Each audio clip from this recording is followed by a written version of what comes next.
Hello, Internet. How are we this evening? Welcome to the show. I'm so glad you could attend. It's Friday. You made it. Congratulations. I'm so happy. If you are new here, thank you for joining. Yeah, Twitter has gone pretty crazy the last couple of days, so there might be some new folks here. I'm so happy to see you. We have a ton to talk about. When I woke up this morning, I really didn't know what we were going to talk about tonight, but holy crap, things went crazy today. So right before the show started, we got all this Russia news breaking. And I'll be frank with you guys. There's nothing that I feel less confident talking about than the Russia-Ukraine situation. I'm sorry. Here, you know what? Scarlett wants to say hi to you guys. You want to? Okay. I'm sorry. It's her show. I can't. All right. This is Scarlett for you guys that are new around here.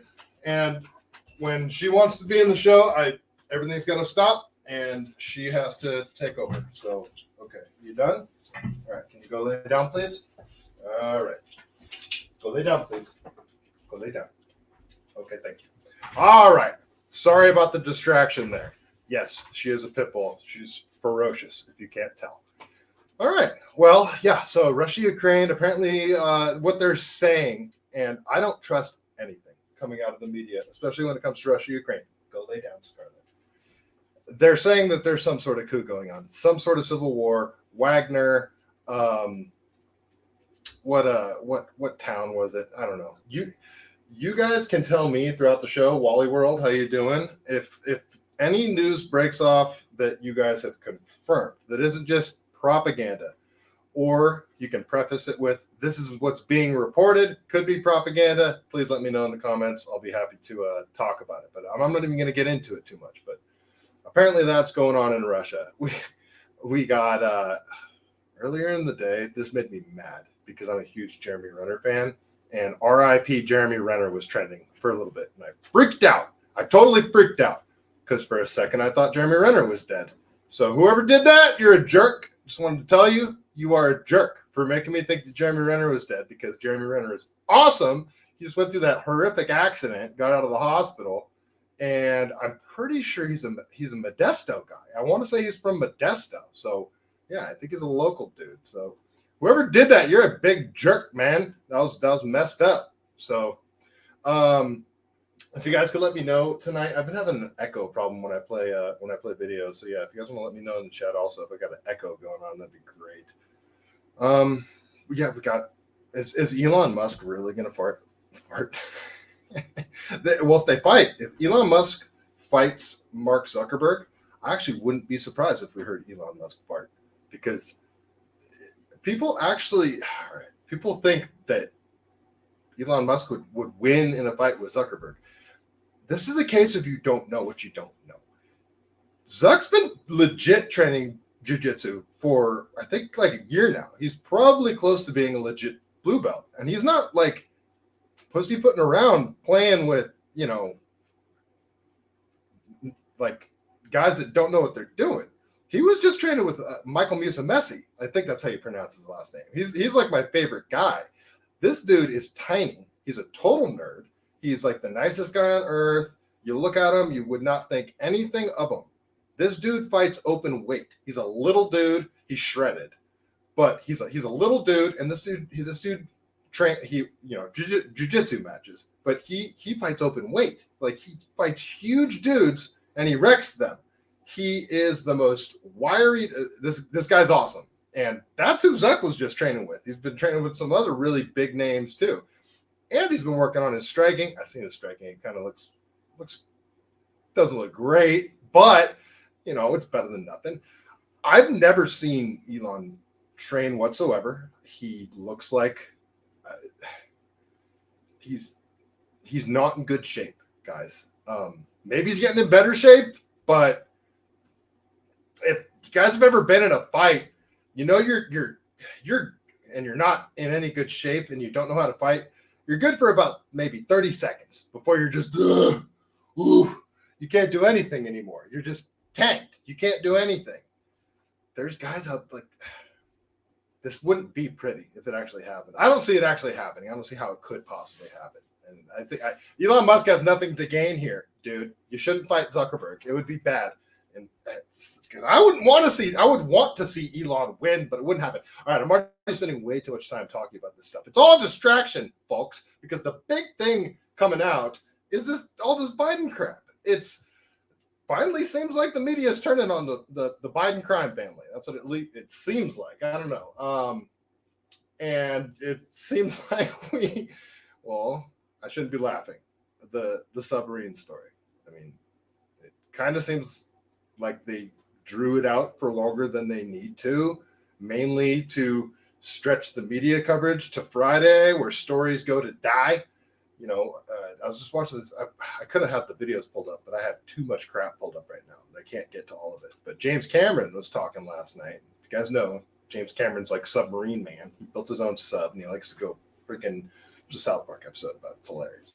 I think it's about James Cameron, but he likes to go around toward the Titanic. He's exactly cosmic dancer, distraction. Yes, he likes to go and tour the Titanic. Lots of people go down there. It's like a super tight knit community. Hallucinate, how you doing? So they knew pretty early on. They the boat has communications with the sub. They lose communications, and they have all sorts of sensors under the water.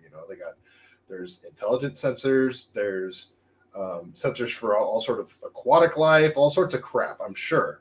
And they heard a pop, a boom, a crushed like a soda can. And it's not good. And yeah, just the more I look into it, the more horrific the story seems, because the James Cameron talks about it too. The way the hull was built, it wasn't, a lot of people were suspect about this whole thing. And the materials that they built it with, two separate materials, carbon fiber and titanium, that are essentially like fused together. And when you fuse these two things together, essentially, like bind them together, like sandwich them together, and then put them in a corrosive environment, it does, like, it has like a chemical reaction, and it super increases the corrosion. And then you got all like the nuts and the bolts on the thing too, and that increases the corrosion. It's just, the thing was a ticking time bomb, it seems. The more I look into it, the more horrific I went down a whole rabbit hole on this thing. But yeah, the people were suspect of this thing the whole time. Like, I don't know why did people not say, hey, you shouldn't go in that damn thing. That thing's a damn death trap. Somebody else did say that. But anyway, they knew, it seems, that the thing had popped like really early on, right after they lost communication. It was like lost communication, heard a popping sound. Well, put two and two together. So it seems like they knew, but they drew out the freaking coverage till today, and then all this Biden crap's coming out. And, it's all stuff we knew. Actually, it's not. It's not all stuff we knew. It's at least stuff I didn't know. The text message. The text message is the big thing to me that I just saw. That's probably news to you guys as well. So I don't know. We'll get right into it. Let's see. All right. So this is a tweet from Travis and Flint, and he just says, breaking Biden DOJ. And the only reason I'm using his tweet is because it's not as an authoritative source, but he does a good job summing it up, because you'll see that he's accurate as I continue in the night. Breaking, Biden's DOJ tipped off Hunter Biden about a search of his storage unit, wouldn't allow the search of Biden's guest home, and delayed the investigation long enough for the statute of limitations to expire. Interesting. According to the IRS whistleblower who were investigating Hunter Biden, they were removed from the investigation after reporting the misconduct from IRS and FBI officials. The FBI also gave sensitive intel to Biden's lawyers and refused to prosecute Hunter even after a request by a U.S. attorney. How much more corruption needs to be exposed before the House GOP does anything? And that's the other thing, too. McConnell comes out today, and not McConnell, I'm sorry, freaking McCarthy comes out today and says, we're not going to do nothing, because we're not going to impeach because we don't want to stoop to the Democrats' level, essentially. Hold on. Impeachment's for a very specific thing. And I think bribery is specifically covered in the Constitution. I think. I don't know. You guys can fact check me on this. But I think this is exactly what impeachment's for. So for him to come out, I'm sort of perplexed on that one.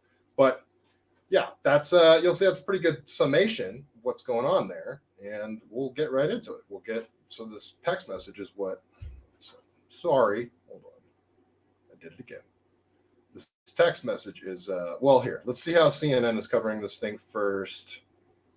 No, I want to read you this text message. Yeah, let's do that. Let's go over to Greg Price on Twitter. He has it pulled up. So this text message I hadn't seen before. This is from the infamous laptop from hell, the one that was originally reported by the New York Post and then censored by every single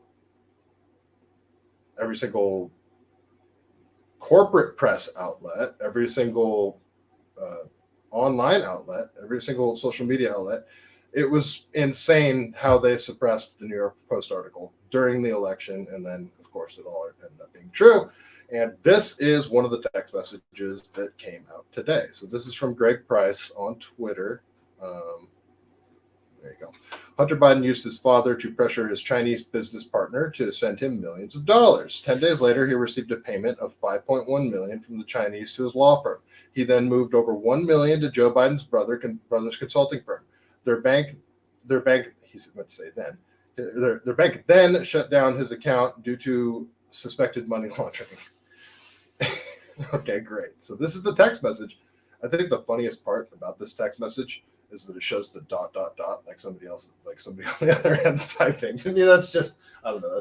That's funny that that's happening. So this is, I guess, this is from Hunter to this freaking CCP guy. If I'm understanding this correctly, I am sitting here with my father, and we would like to understand why the commitment made has not been fulfilled.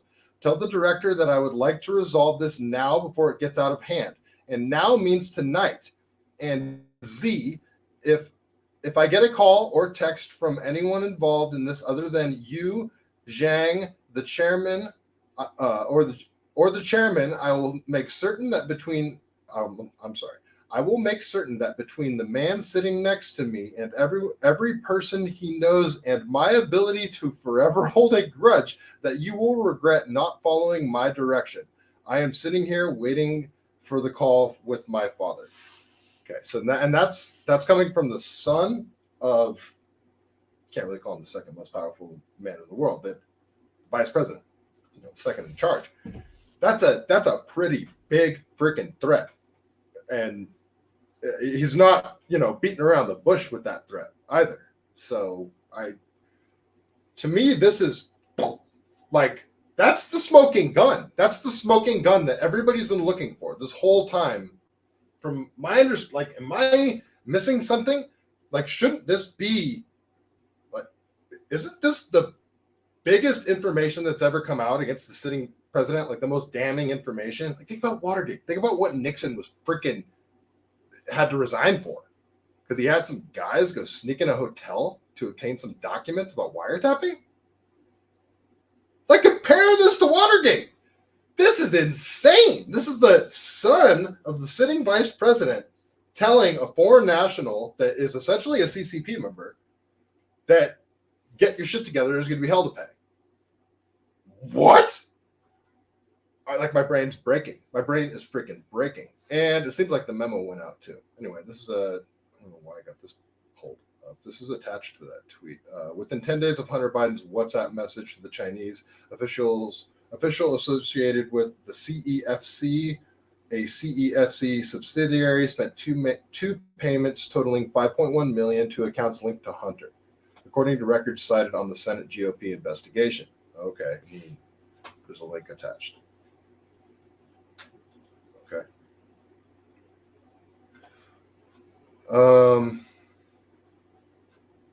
So I want to read this whole thing to you guys. I don't think I have time to read this whole thing to you guys. During the same period, there was also evidence that Hunter Biden moved large sum of money from his firm Owaska to Joe Biden's consulting firm, the Lion Hall Group, between August 14, 2017 and August 3, 2018. Owaska sent 20 wires totaling $1,398,999 to Lion Hall Group, a consulting firm that lists James Biden as his wife, Sarah Biden, on the bank account. This transaction was identified for potential criminal activity. These transfers began less than 1 week after CEFC Infrastructure Investments wired $5 million to Hudson West III, and Hudson West III sent his first payment of $400,000 to Owasco. Most of the payments from Owasco to the Lion Hall Group had vague notes in the memo lines, 15 of which simply indicated that they were for further credit to James Biden. However, the memo line for one of the payments read HW3, which indicates some of the transferred money could be from Hudson West III. When the bank contacted Sarah Biden regarding the overall wire activity, she stated that the Lion Hall Group and the Owasco provided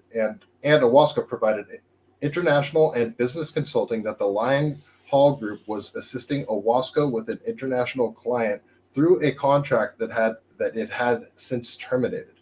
Sarah Biden told the bank that she would not provide any supporting documentation, and she also refused to provide additional information to more clearly explain the activity. Consequently, the bank submitted the account for closure.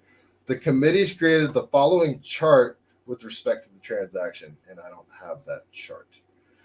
What? Okay. If they have proof of all this, what is going on? What is happening? Is this really happening? Like, this is with everything that we already know in mind, with, the 10% for the big guy, the whole the whole Joe Biden sitting on stage bragging about getting that prosecutor, Victor Shokin, fired from Burisma, like literal pay to play. If we're going to withhold this $1 billion of funding from you, all this stuff is absolutely insane. Absolutely insane. And then what they're going after Trump for at the exact same time. This is banana balls. My freaking brain is breaking, you guys. Like, I don't.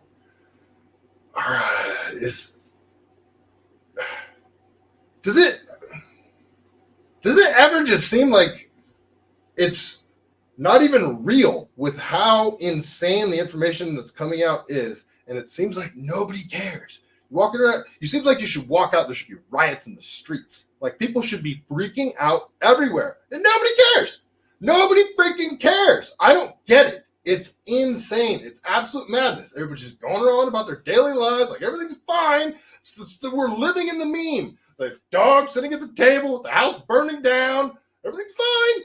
It's not fine. Why is everybody not freaking out? I don't get why is this happening? Why is this happening? All right, let's continue. I got more. Sorry, I can't tell, I'm a little amped up.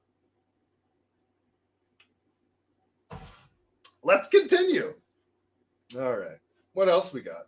There's more. There is more. Let's look and see how CNN is actually reporting on this. They're talking about it. It's insane. Yeah, we'll look at that. So let's go over and see what they're saying, shall we? Because it's, things are bad when, let's go over to Colin Rugg on Twitter. Things are bad when CNN is actually saying the thing that we've been saying for a very long time, that nobody's been listening to us. Well, they've been listening, but just calling us right-wing conspiracy theorists. And it's like, no, look, I have proof of what we're saying right here in front of your face. And they're just like, la, la, la, la, and we won't look. Like, yeah, that. Well, they're actually talking about it now. So let's see how CNN's reporting it.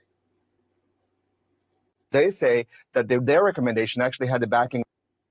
Can one of you guys tell me if it's echoing when I play this? It seems to only echo when I have a guest. I'm trying to figure that out. So let me know if it's echoing. Of some of the prosecutors who were working this case more closely. And so here's what Gary Shapley, who is the supervisor, the IRS supervisor, who came forward. This is what he says. I am alleging with evidence that the DOJ provided preferential treatment, slow-walked the investigation, did nothing to avoid obvious conflicts of interest in this investigation. Of course, this means that Congress is going to spend more time investigating what exactly happened behind the scenes at the Justice Department and at the U.S. Attorney's Office in Delaware. Okay, so they're actually talking about it. Hallucinate, you're actually freaking out? Good, that's good to know. Wally World, no echo. Thank you. That's awesome. And yes, if they were doing this to Trump Jr., like think about if well, that's what they say. They were like, well, look what Trump's kids did. That's what they always say. And it's like, okay, well, let's think if Donald Trump Jr. had this laptop that came out. There's pictures of him doing a bunch of blow with hookers. And not just hookers, it appears to be underage hookers. I don't know if there's proof of the underage hookers, but we know there's hookers. We know there's blow. We know there's Hunter on video complaining that his drug dealer didn't give him enough crack. He's weighing his crack on a scale. All right. If you have a scale, you weigh out your crack after you buy it, it seems like you might have a small problem, a little bit of a problem. This isn't including him buying a gun under false pretenses, saying that he doesn't have a criminal record and he isn't a drug addict. And then there's also his, I don't know who threw the gun away? Who threw the gun away in the dumpster that was like near a school? Who did that? Was that his, I don't want to spread misinformation. So someone did that he was banging. And I think the person that was is a notable person as well. But anyway, yeah, it's brains breaking. Let's let CNN continue because there's more. Hey, Evan, one of the things yesterday is I was kind of following this throughout the course of the day. Some of the messages that were released that were made public or the allegations of certain messages undoubtedly draw your eye and make you ask questions if you're not inside the investigation. What are these messages? They draw your eye and make you ask questions. And do you think that what the agents wanted, that there would be further investigation, is possible now? Yeah, I think that's the major part of what their complaints are. Again, these are two agents who were very seasoned and they've been following this investigation very closely for years. And they say they were not allowed to investigate very thoroughly some parts of the evidence that they say pointed fingers at the sitting president, Joe Biden. And here's what Shapley said in this. There's a 2017 message that is purported to come from Hunter Biden to a Chinese partner that he's trying to get to pay him. And so this is what it says.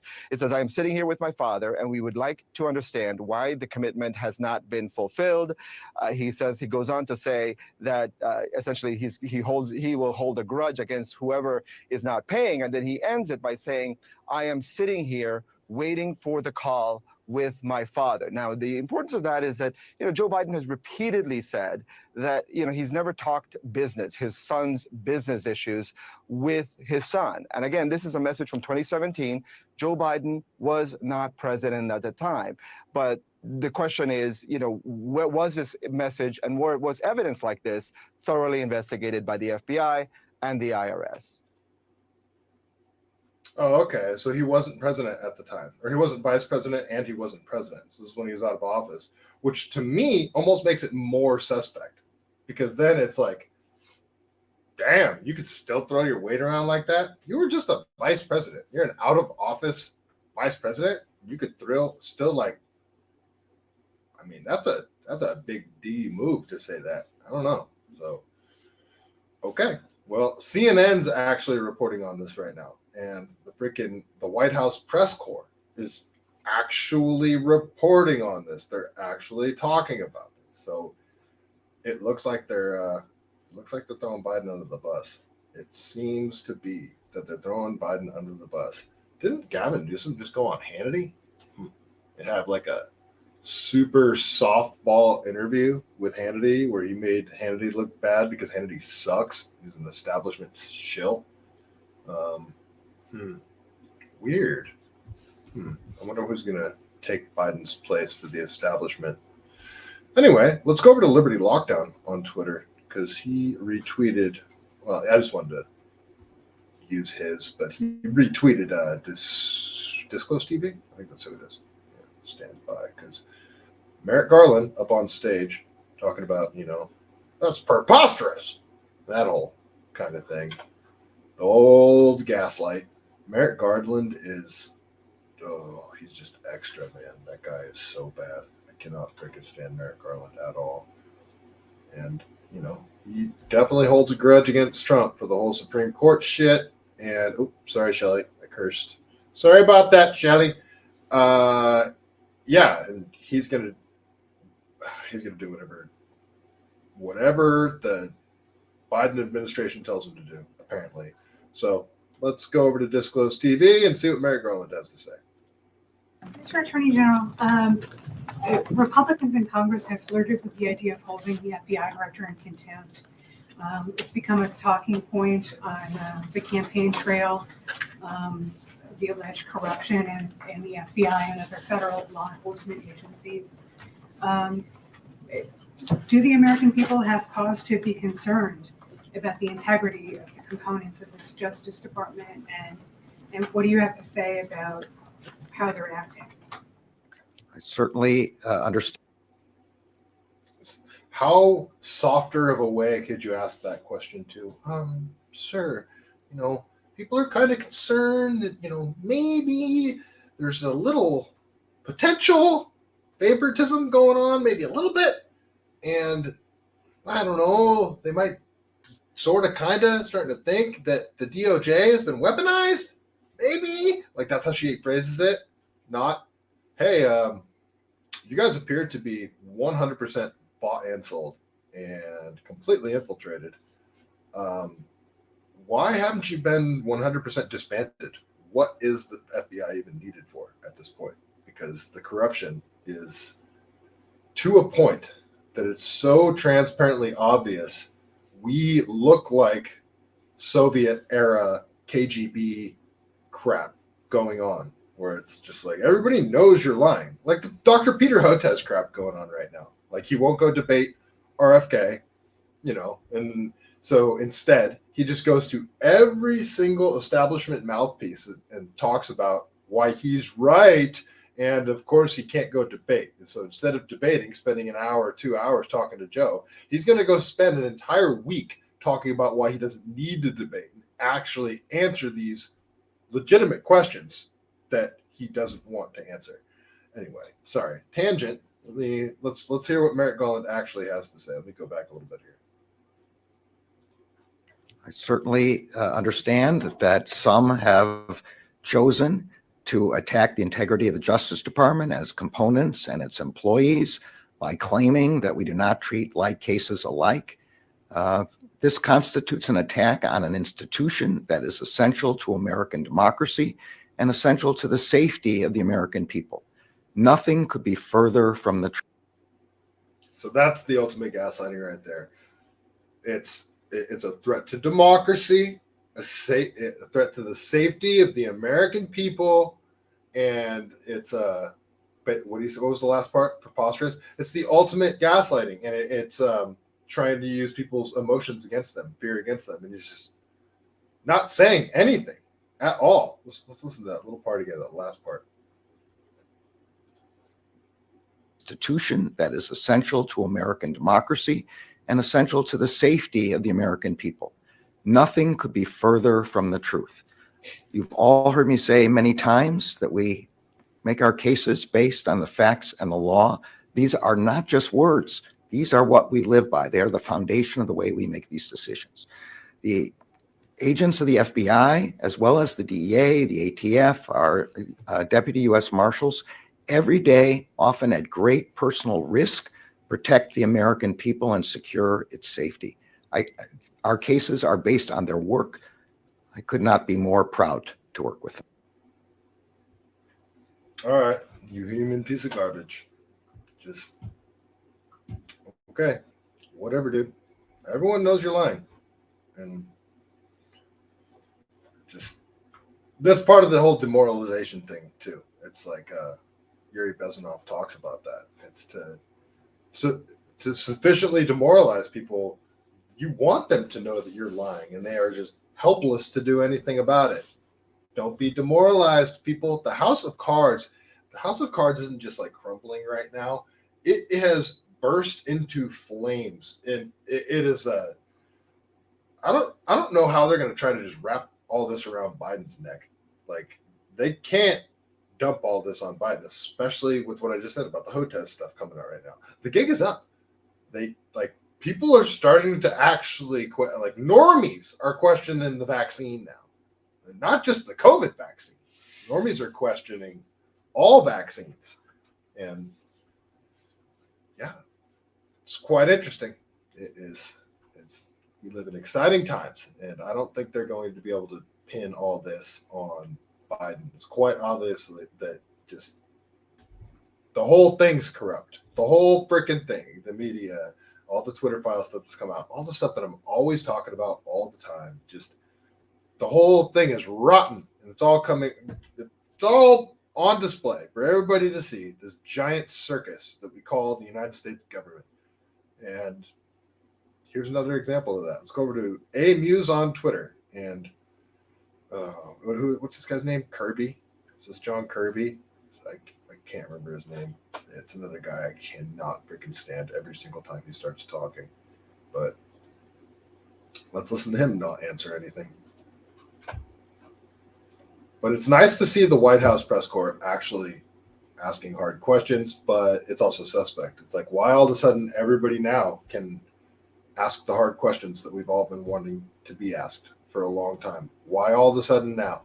It's like everybody got a memo. I don't know.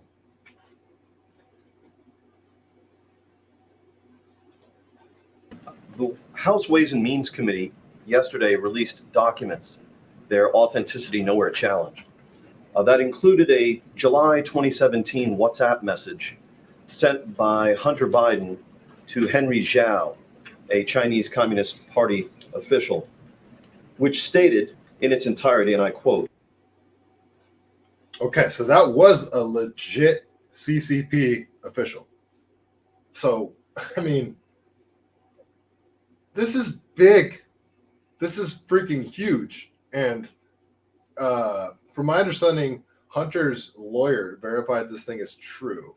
And his excuse was, oh, well, Hunter was on drugs, from my understanding. And I heard that from Benny Johnson. So this all appears to be true. And he's going to read the tweet or read the text message one more time between these guys.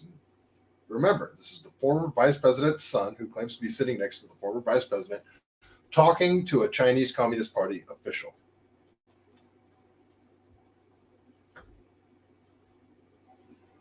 Sorry, I am an idiot. I always do that. I did it again, folks. Hit the wrong button. I was anticlimactic, too. But it's part of the show. You guys get to make fun of me. All right, let's try this one more time. Continue, you big jerk. I am sitting here with my father, and we would like to understand why the commitment made has not been fulfilled. Tell the director that I would like to resolve this now before it gets out of hand, and now means tonight. And Z, if I get a call or text from anyone involved in this other than you, Zhang, or the chairman, I will make certain that between the man sitting next to me and every person he knows, and my ability to forever hold a grudge, that you will regret not following my direction. I am sitting here waiting for the call with my father, unquote. So just a couple of questions about this. First, does this not undermine the president's claim during the 2020 campaign and the reaffirmations of that claim by his two press secretaries since then, that he never once discussed his son's overseas business dealings with him? No, and I'm not going to comment further on this. We're good. I'm not, James, let me save you some, let me save you some breath. If you're going to ask about this, I am not addressing, I know you do, more than I'd like you to have. I am not going to address this issue from this podium. I'm just not going to do it. All right. I'm not going to do Where it. was the precedent on the date? Thank you. Thanks, guys. Have a great weekend. Okay. So you're just not going to answer at all. You're not going to try to spin it. You're just not going to answer. This is the most damning thing. And they don't know what to say. They got to be, the White House has to be freaking, everyone's freaking out, I'm sure. But how can you just not answer the questions? Like nobody, there's zero accountability for anything. And everybody, at the same time, they're saying nobody's above the law kind of crap. It's the ultimate gaslighting. And again, part of the whole demoralization process. Don't let it happen, because I don't know. It seems like it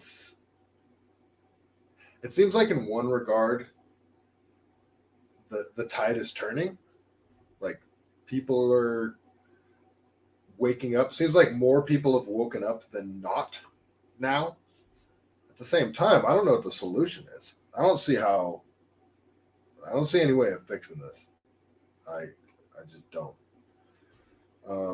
Let's listen to Jean-Pierre.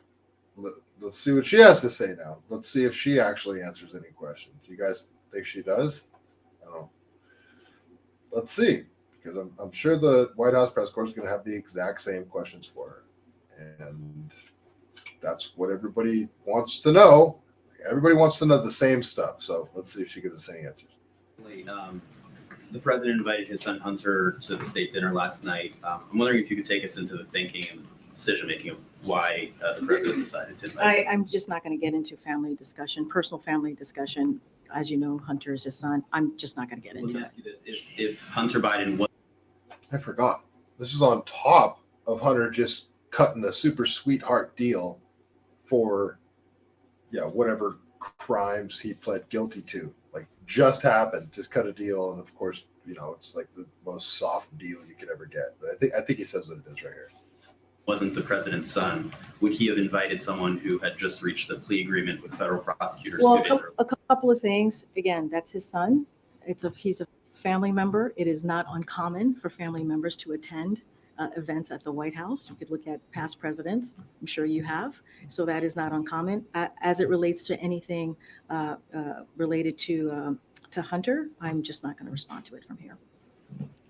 Can I follow up on that? Okay. No, I just called in somebody. Go ahead. Yeah, so Curly wouldn't answer James's question, though. Are you going to answer the question? I mean, not a reasonable question to ask for the President of the United States who's involved, as this message seems to suggest, in some sort of a coercive conversation for business dealings by his son. Is that something, if he wasn't, then maybe you should tell us. So here's the thing, and I appreciate the question. I believe my colleague at the White House Counsel has answered this question already, has dealt with this, has made. She referenced the video that I just showed you is the colleague that she's referring to. The guy just said straight up, I'm not going to comment on it. And she says straight to all of us right now, I believe my colleague has answered your question. Like, it's this circular. I don't know. Made it very clear.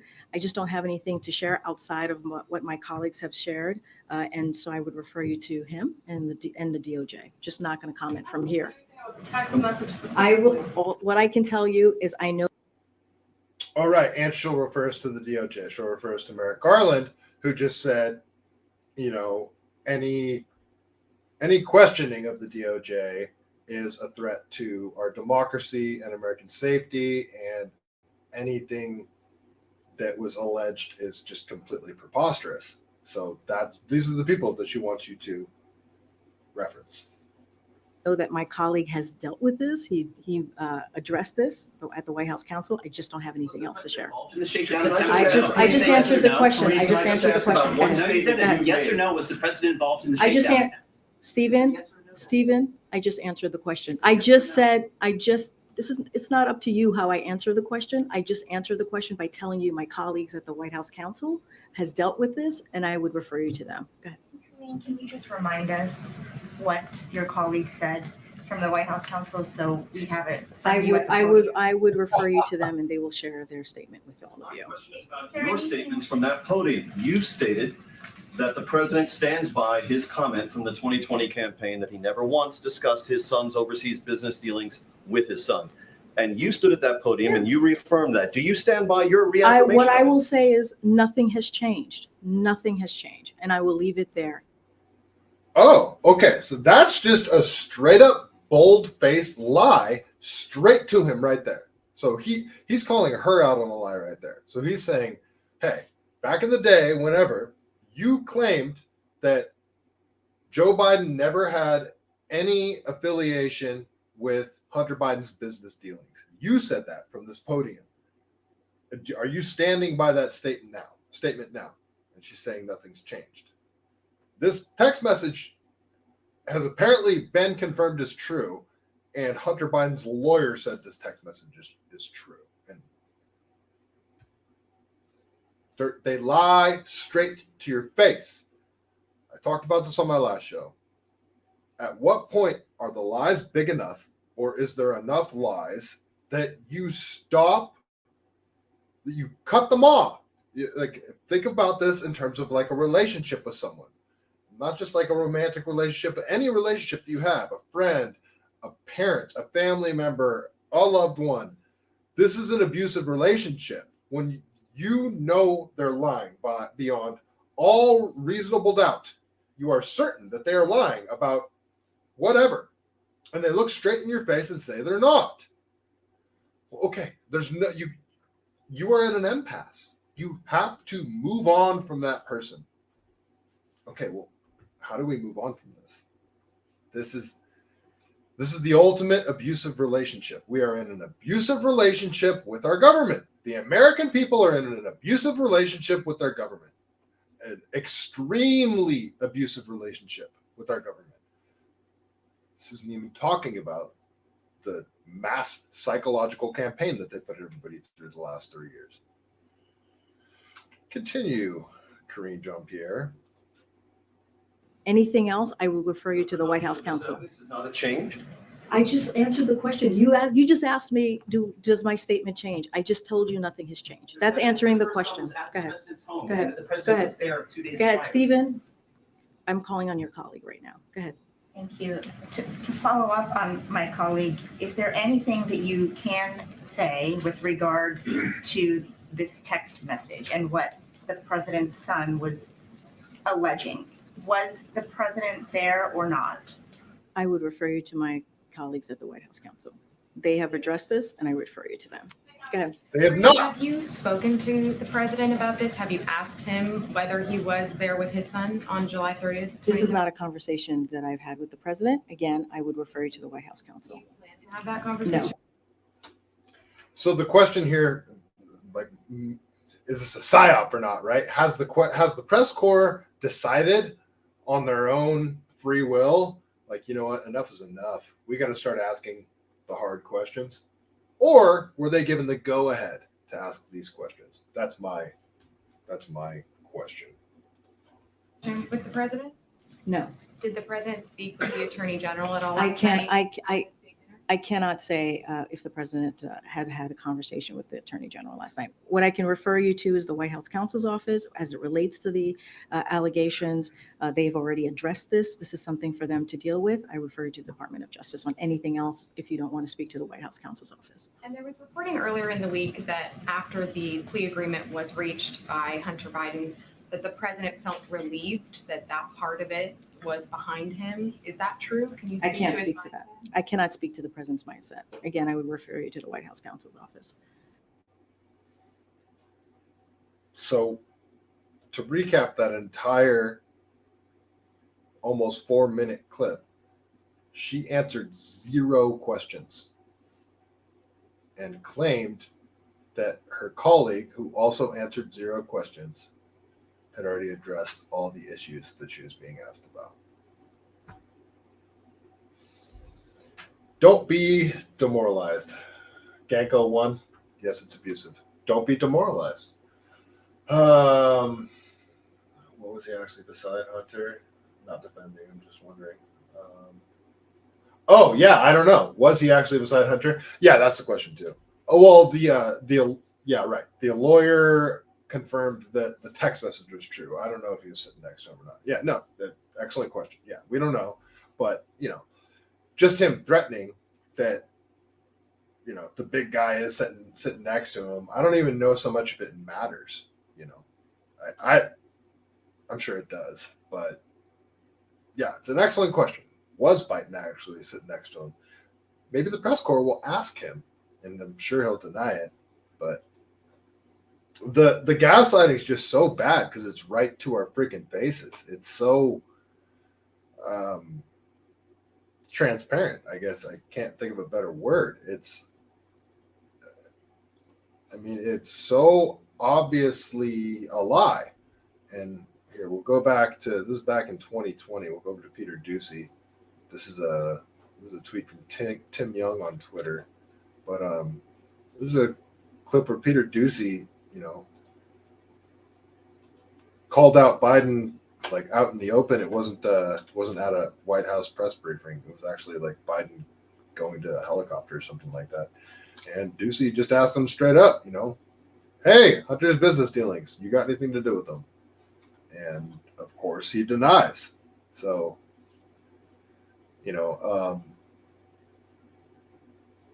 yeah, I guess that's the question, right? If Biden wasn't sitting next to Hunter, then that is Hunter just saying he's threatening. It could just be, hey, I'm on drugs, I'm lying, I'm threatening, and Joe had no idea that Hunter was actually doing that. So I guess they could spin it that way. So yeah, that's a good point, Gecko One. I don't know if maybe that is how they'll try to spin it.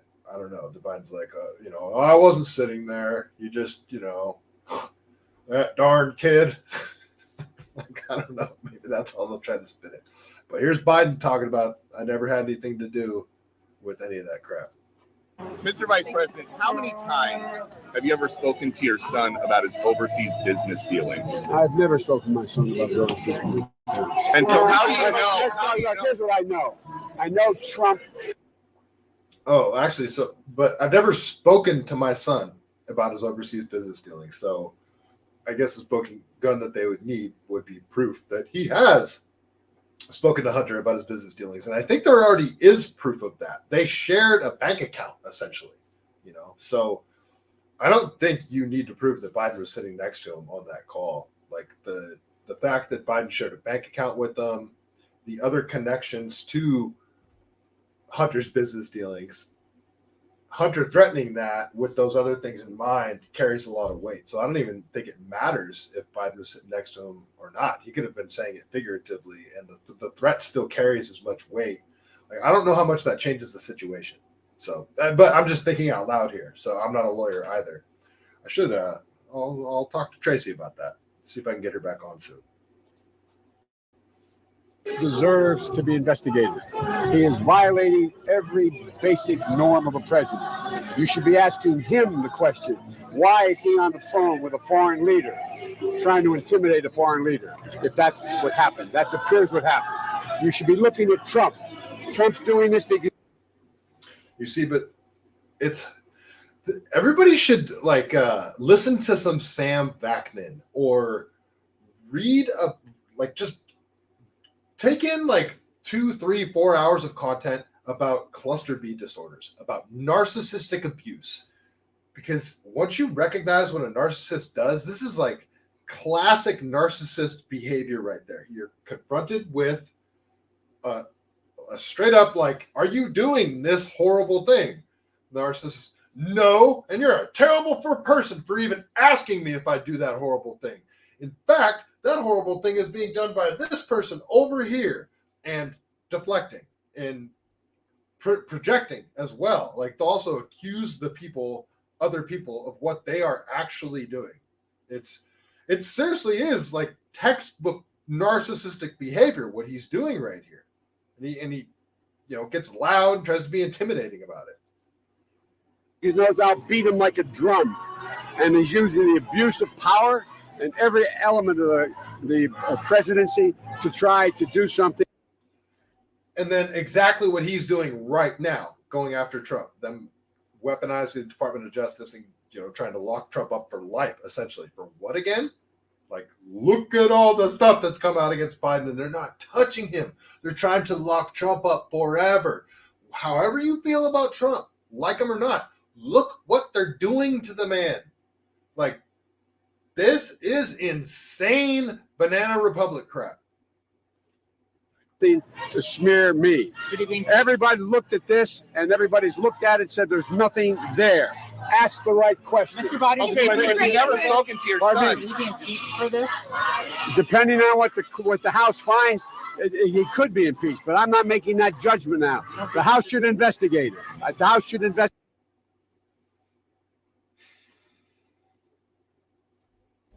I have nothing else to add to that. It's just I didn't think there would be any chance that Biden would be more corrupt than Hillary. He is giving her a run for her money. I don't know if it's more that he's more corrupt or he's just stupid, just more stupid.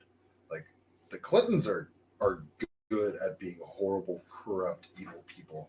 Like they're good at it. They're good at hiding and covering their tracks and doing super shady stuff and not getting caught. Well, or at least when they get caught, getting rid of key pieces of people. Maybe. I don't know. People seem to go missing. But Biden, like, it just seems super sloppy, all his stuff. Maybe that's why we're seeing it all. But it's just, the gaslighting. The gaslighting is what gets me. It's very frustrating. And here's the footage of I hate how they schmooze too. Go back over to Colin Rugg on Twitter, and this is just some footage of Hunter at some dinner that they were talking about. Like, hey, do you think it was appropriate for Hunter Biden to be at this dinner that Merrick Garland is also at, and a bunch of like FBI agents who just charged him and he reached a plea agreement with them, and then they're just going and rubbing elbows and being all buddy-buddy later? Do you think that's appropriate? Well, this is the dinner that he's talking about, where Merrick Garland's at this dinner as well. So we're like, all the people. It's one big club, and you ain't in it. Like, Hunter's freaking Teflon. And watch how he schmoozes and how everybody, it's just so fake how everybody interacts with each other. It's just, this whole thing is disgusting to me. Distinguished guests, please make your way to your seats. Dinner will begin shortly. Thank you.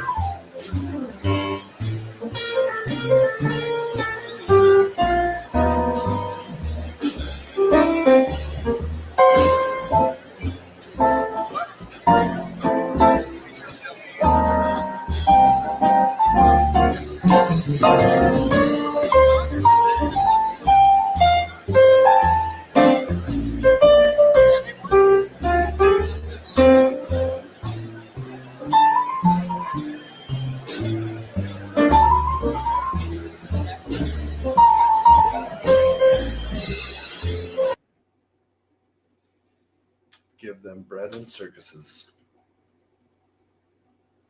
The amount of money and power in that room right there, and then this crackhead is just walking around schmoozing. Like,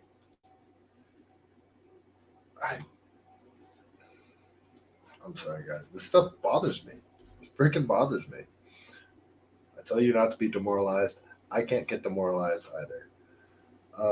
Let's go over to Tracy Beans on Twitter. She's got one of these documents pulled up, and I kind of want to read through it a little bit because I don't know, it's a little telling. They redact some information that doesn't seem like they really needed to redact. So let's check it out. It gets to me. It does get to me, you guys. I do my best. I do my best not to show it. Stay positive, All right, this is from Tracy Beans over on Twitter. Internal prosecution teams are so aware that the DOJ justice system is politicized and corrupt. They wanted to redact the names of the subjects they wanted search warrants for. So they would have to get the search warrants, i.e., if the warrant had Hunter Biden's name, it would have been rejected because of who it was. Okay, so let's look at this warrant she's talking about.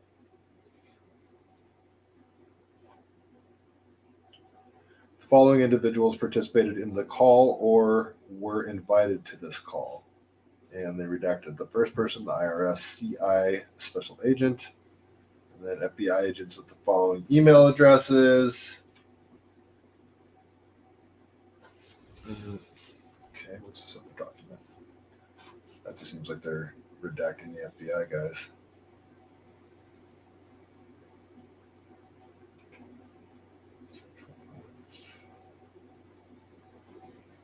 Okay, I'm not seeing anything that's like incriminating there. I might be missing something, but I don't have time to dig into that obviously while I'm live.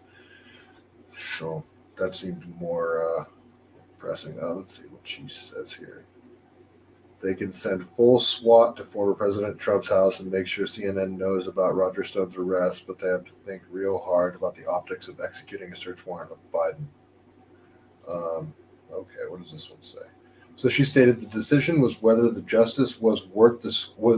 She said the decision was whether the juice was worth the squeeze, and also the treatment made here was that she said that, well, we had to consider the optics of doing a search warrant on, Hunter Biden's residence and or the guest house of President Biden. Oh, crap. She further stated about the guest house of Joe Biden that there was no way we'd get that approved. And here's another example of the case agent redacted, interjecting, talking about that there were other documents that said there was information that would be in the guest house and that the subject to California's residents' inventive speech at the time. Oh, okay, that is a little more telling. So they don't care about the optics of raiding Mar-a-Lago. They don't care about the optics of that, but they're highly concerned about the optics of the sitting president. I guess it's a bigger deal, but not really. I mean, they raided a former president. That's never happened. So, raiding the sitting president over all the stuff that's come out? No, it wouldn't be. The simulation is insane right now. So no, nothing would surprise me right now. Absolutely nothing that would happen right now would surprise me. If UFOs ended up being real, yeah, wouldn't surprise me. If there was an actual attack on U.S. soil, that wouldn't surprise me at this point. I just said Russia. Anybody at this point, like the amount of people that have come over the border, there are actual terrorists. Like, it is wide open. Like, nothing would surprise me anymore that would happen. And that's one of the hardest things is trying to figure out what's true as well. So anyway, yeah, a raid on the sitting president wouldn't surprise me. I don't think it would surprise anybody else, but they're highly concerned about the optics of that, just not concerned about raiding Mar-a-Lago. Okay, that's interesting. All right, let's go to this article from the Washington Examiner. They sum it up pretty well, so I'll just read through this whole thing. I'll share it on screen while I read. Why not? If you want, you can read along with me. Let's check in on the chat here. Let's see.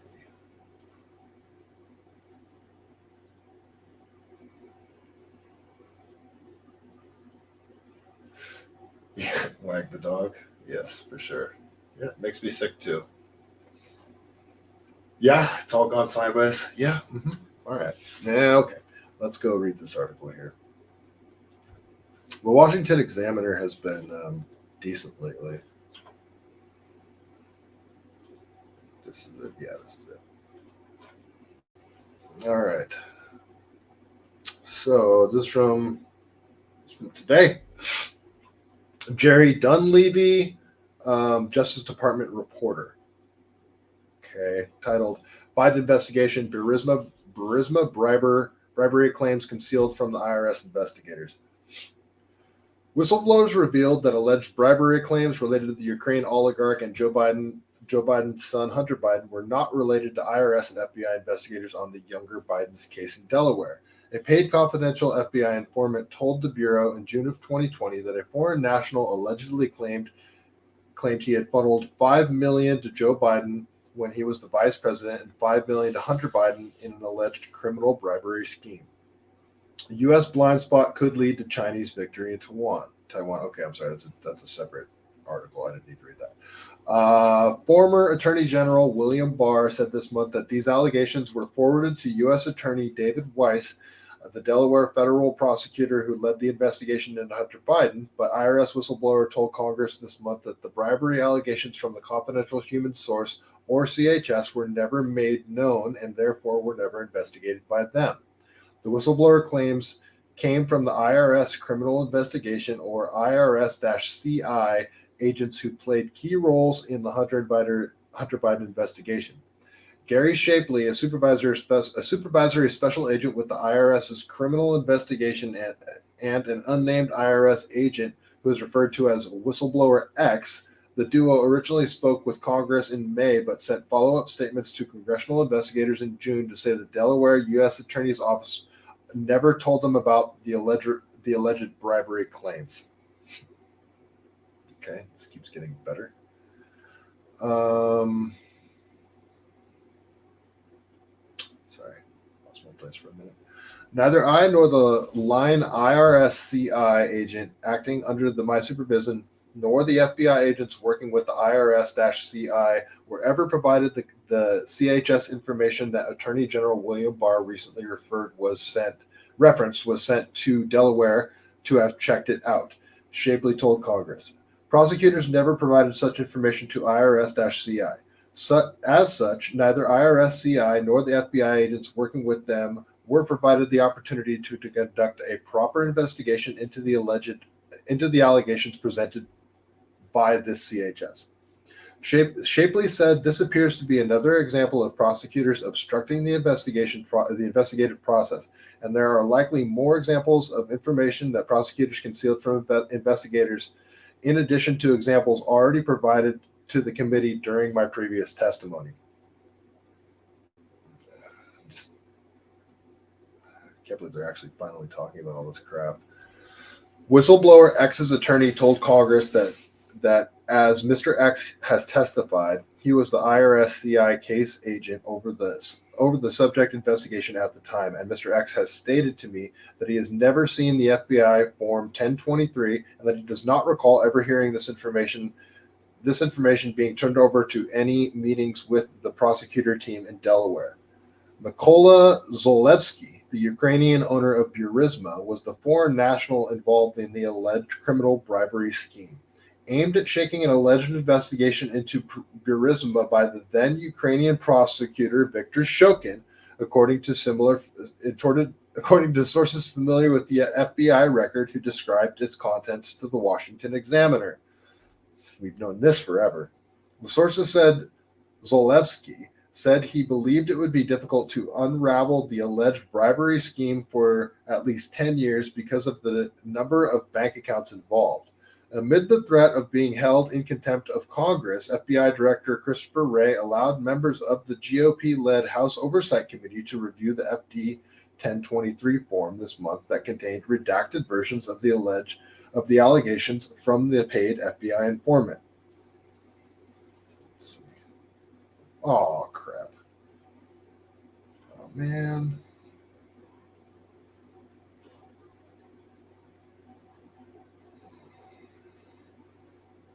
Screw up here. Okay. Sorry, folks, I lost my place. I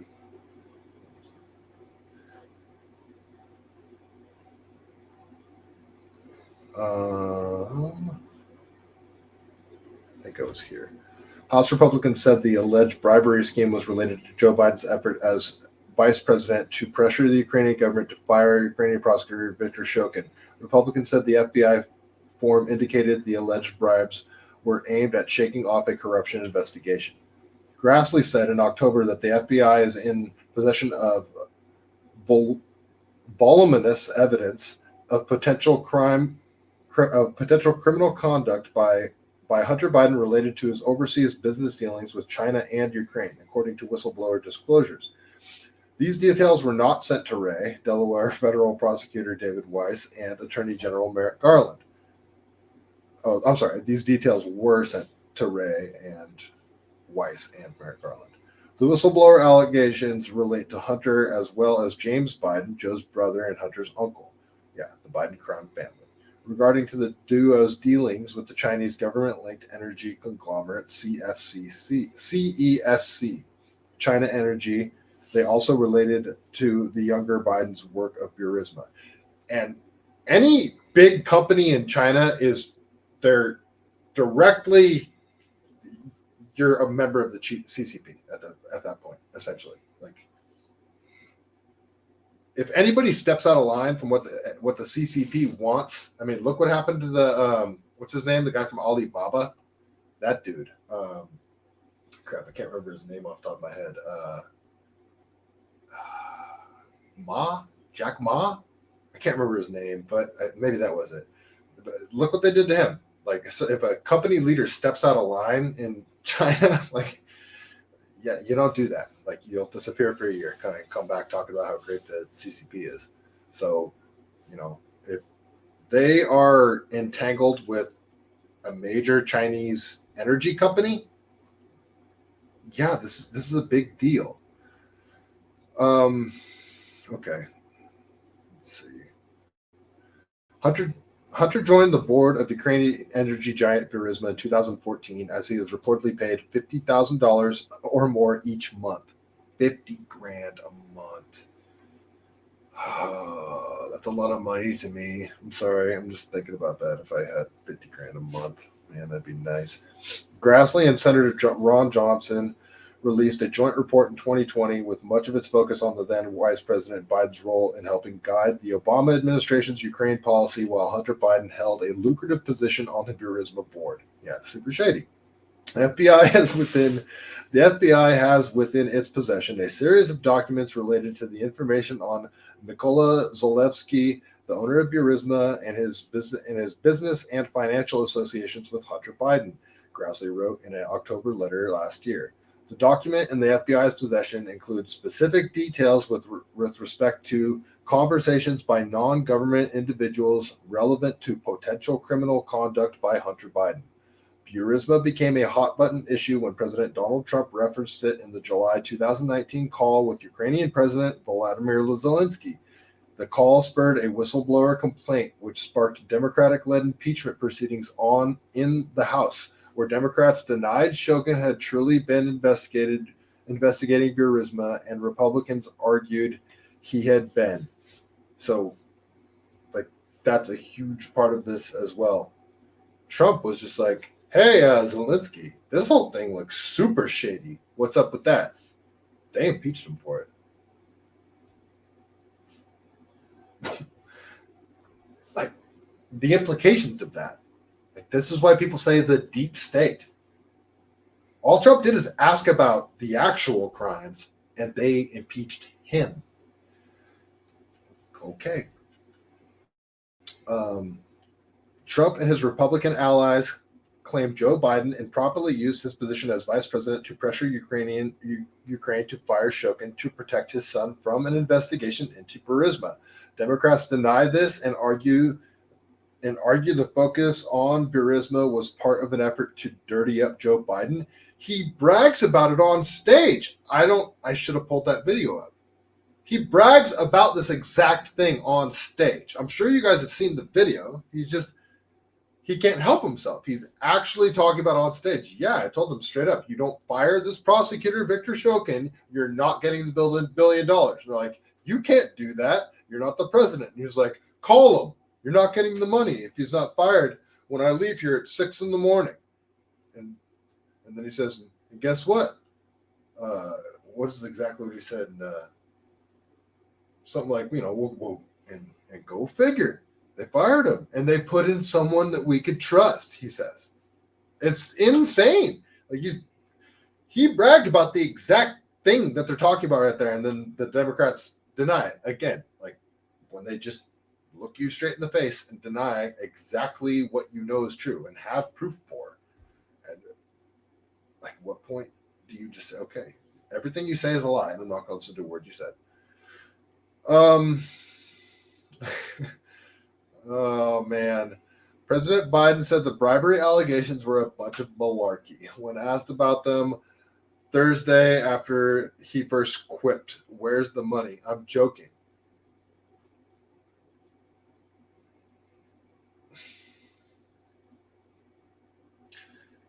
Oh, this is hard. This is hard.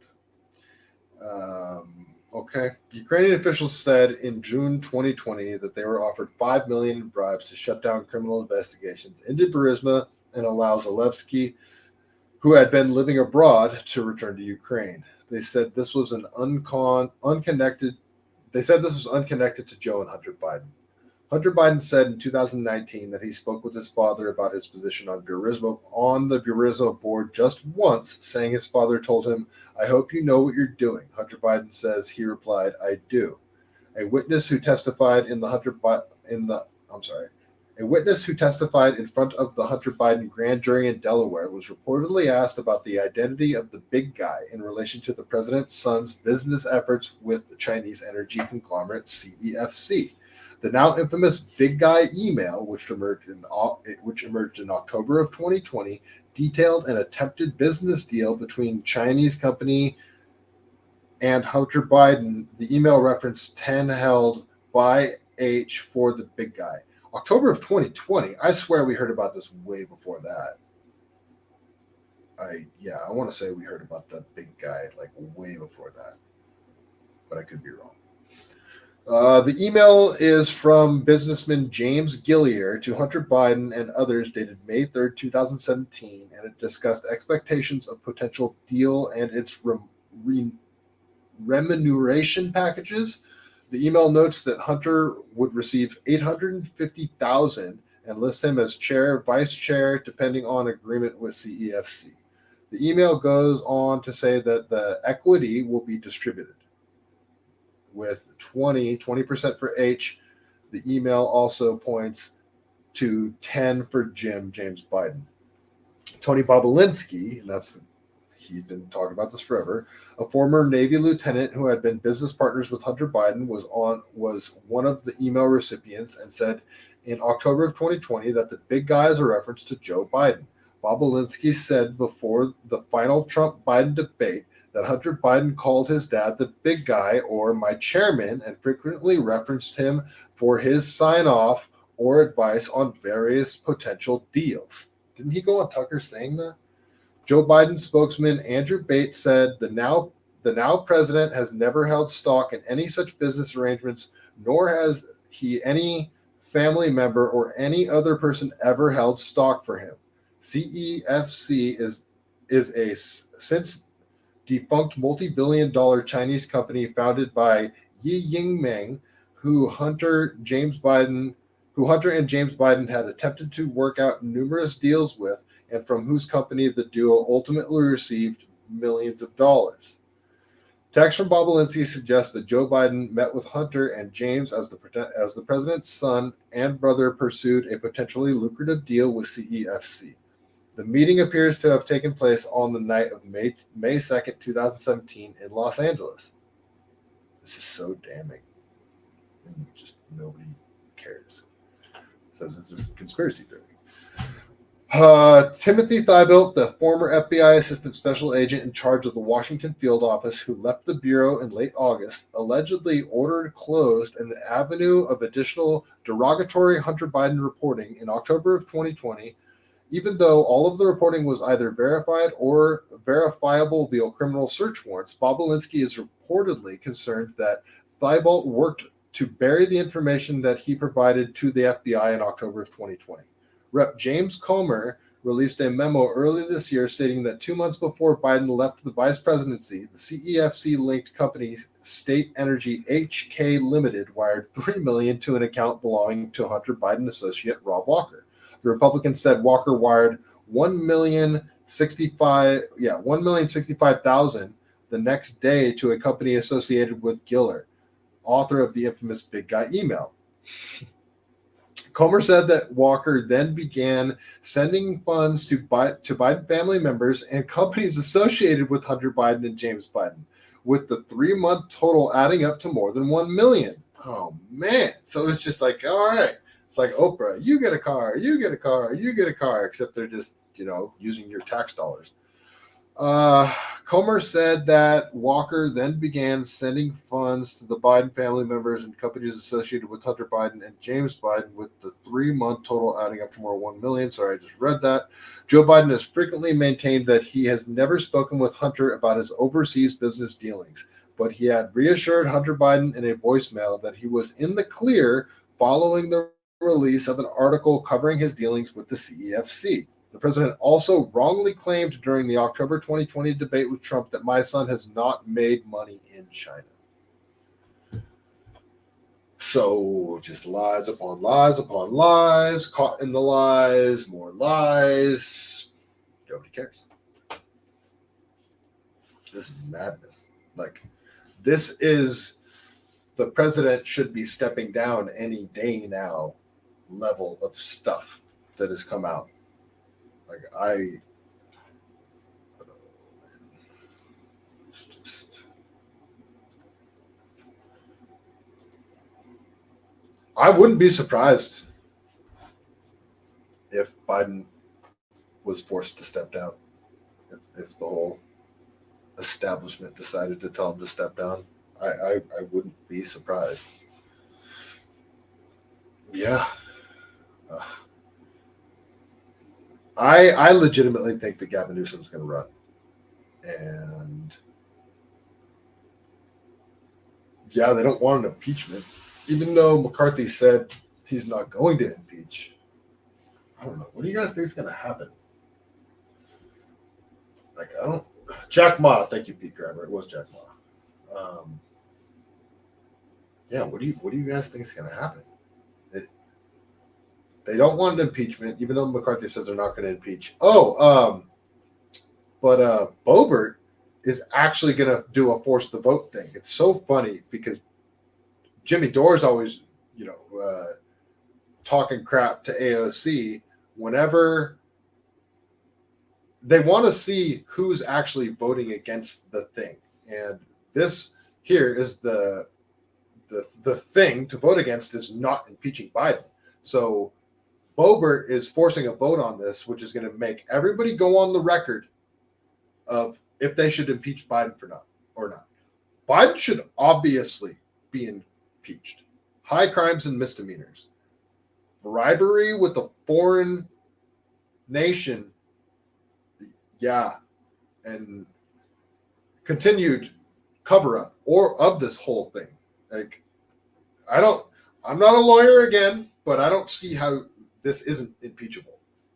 Like, and it actually sticking, and not just like a show trial like they did with Trump. Like, but McCarthy said he's not going to do it. Is Biden going to step down? What's going to happen? This is huge. Like, I can't. Am I making too big of a deal of this? Am I tripping? Like, this seems to me like the biggest political scandal that's ever been released on a sitting president, even though he wasn't sitting when the whole bribery stuff happened with Burisma and everything. But you don't think he'll be running? So Gecko won. You don't think Biden's going to be running for president next cycle? I don't either. I really don't.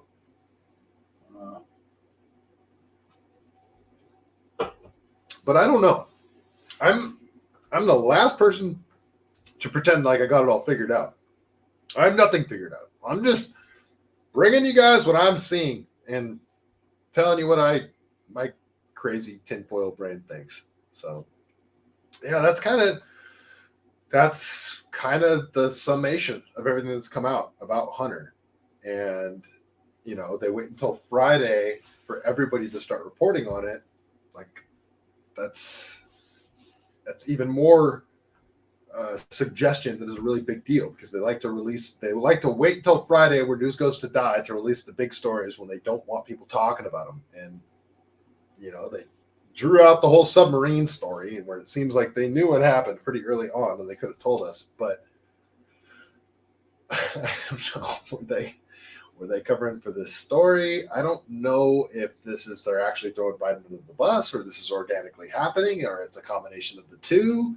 Like, and then this in conjunction with all the vaccine stuff that's happening right now with RFK and Dr. Peter Hotez and, Rogan and all that crap. Like, it's just, it seems like the shit is hitting the fan, so to speak. Sorry, Shelley. Like, so I don't know. Maybe they're reacting to that, and we're like, all right, let's try to pin this all on Biden. Let's give them a fall guy. I don't know. Maybe. I don't know. You guys let me know what you think's happening. But yeah, that's really all I got on this. But I don't know why I pulled this up, but I'm just gonna play it because it's funny. So it's still Pride Month, right? Is it Pride Month? Then here, I'm sharing this in honor of Pride Month. Let's all remember the great Joan Rivers and what she told us about Obama. back in the day. So this is just a Pride Month tribute to Obama and Joan Rivers.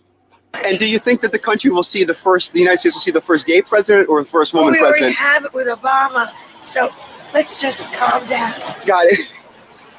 You know Michelle is a trans. I'm sorry, she's a what? A transgender. We all know. Oh my gosh. And do you think that the country will... I didn't say it. I didn't say it. Joan Rivers said it. I don't know. Joan Rivers said it, not me. You guys. Just saying. Big Mike. Yeah, I don't know why I pulled that up. It popped up on my feed, and I thought it was funny, and wanted to share it with you guys. So, yeah, I thought it was funny. All right, let's get into some California stuff, because I do want to talk about some California stuff that's going on. Let's see here. Yeah, California Bill AB 665. So here, we'll go over to Denise Aguilar here on Twitter. I just saw her page. She's pretty cool. Local Californian. And she is talking out about a lot of crazy stuff that's going on in the schools right now. So let's go over to Denise Aguilar here on Twitter, read her tweet, and see what she shared. So Denise says California's bill AB 665 will allow for children 12 and up to decide to leave their home and go to a shelter. After coming off a 3-year social change, being isolated, and having to deal with life changes, our children are also targeted on social media. This is a prime example of why this bill is so dangerous. And she shares this clip. And I'm sure you guys have all seen this super creepy guy floating around on the interwebs. And look, I don't have kids. And so I feel like this gives me more of like a neutral perspective on this, like I'm not hyper protective because I don't have any kids that I need to protect. So, you guys got to protect your kids, and like parents are very protective. They get triggered. So I would like to think that I'm giving this guy the benefit of the doubt, and I'm not being like extra protective of kids. This guy gives me the absolute creeps. This guy creeps me out so freaking much. And the verbiage that he used, the actual terminology that he says is like, this dude is aware that he's using psychological manipulation techniques. Like, he's well aware of it. And this term that he uses, no contact, this is an actual term that psychologists use with people trying to break the cycle of narcissistic abuse. Going no contact is talking about going no contact with your abuser, your narcissistic abuser. That's how bad this stuff can be when people are in relationships. People can have almost mind control over other people through love bombing, trauma bonding, all this stuff. It's a tactic that psychological abusers use. And this dude seems to be well aware of it, which makes all the stuff he says even more creepy. But no contact and gray rock are two techniques that you use to break the cycle of narcissistic abuse. If you can't go no contact, going gray rock is just essentially, only contacting that person when you absolutely have to. Like if it's a couple that share a child and one of the people is the narcissist and the other one is the person that got abused, you still have to talk to the other parent. It's just, you share a kid, but, you keep it to a minimum. It's a gray rock. Listen to Sam Backman. He's a great source on it, but just listen to this creep talk. This dude creeps me out so much. So you're going no contact. You're considering going no contact. You're 25% of the way toward an open door on the subject of no contact. And you're feeling guilty. So one of the things I needed to get over, I'm no contact with my family. All of them. Siblings, parents, extended family, cousins, everybody. And the thing I wanted to point out to you today in this video about going no contact is I didn't consider my own feelings. Okay. So what he's doing is he's taking one technique, talking about like narcissistic abuse and breaking that cycle and stuff, and he's trying to apply it to separate kids from their family. He's trying to isolate kids. This is so terrifyingly manipulative that it's like there's so many predator red flags in this 48 seconds that I've played right here that someone check this dude's basement. Someone check this dude's browser history. Like, is there... This dude gives me the creeps. As painful as it is, the pain of being a person who goes no contact is nothing compared to the daily pain you've been in from being in relationship with these folks. I love you. Have a good time going no contact.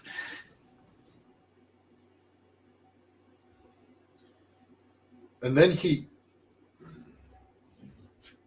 looking in the camera and saying, I love you. Like, oh, this dude is an absolute creep.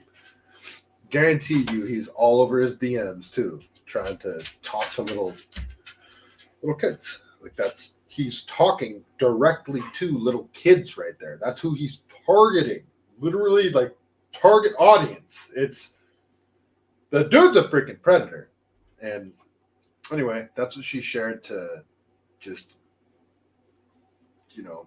show that this bill opens people up to predators. Predators naturally go to a place where they have easy prey. It's the same idea of, like mass shooters going to gun-free zones. Like child predators are going to go to places where there's lots of kids and they can separate them from their parents. And one of the biggest things that child predators say I just saw an interview was freaking, I wish I had this pulled up too. It was interviewing an actual dude that like went to jail for this crap. He said one of the things that he looks for is a strong father, like a father with a strong presence in their child's life. So men out there, and it was like that's all it needed to be was the father just needed to be present and around, and that child predator was just, all right, I'm not going to try to go after that kid. So men out there, fathers out there, be a strong presence in your child's lives, and just that itself is a deterrent. So just stay in shape, be strong, be a badass, have your kid look up to you. It's like, my dad's a badass, and just that will deter predators from messing with your kids. Like, be a badass. Predators won't want to mess with your kids. So that's one way to avoid this. Anyway, let's look at this AB 665 bill. So again, she says, California's bill AB 665 will allow children 12 and up to decide to leave their home and go to a shelter. So, and she's talking about, after coming off a 3-year, look what's happened to kids over these last 3 years. This had to have been harder on kids than anybody else. Age range all the way up to, teenagers, like late teenagers, anybody that's in school, essentially. This had to have been so hard on everybody. These kids that played sports, kids that couldn't, dance or freaking Boy Scouts or whatever. Like, people just couldn't do the things that they always did. And like, the more things that you did, I imagine the more harder this was on you. So yeah, so after these 3 years, and then, the isolation, and then all the freaking ESG crap, the LGBTQLI, everybody's trans, nobody has a gender agenda that's being jammed down everybody's throat online. So all these kids were isolated, forced to sit in their room and just have social media shoved in their face the whole time. And they have this, agenda being shoved down their throat that they don't even realize they're being susceptible to. By the end of this, they come out and they're like, I'm a boy sometimes. Sometimes I'm a farm animal. Like, just so many So many mental health issues have been created over these last 3 years. All right, I'm rambling. Let's go over to this bill. Let's actually read it. Let's look and see. I don't know if I have the actual bill pulled up or is it just an article? Yeah, I think it's just an article. Yeah, let's check it out. All right, who's this from? California Globe. All right, it's from June 14th. Let's see here.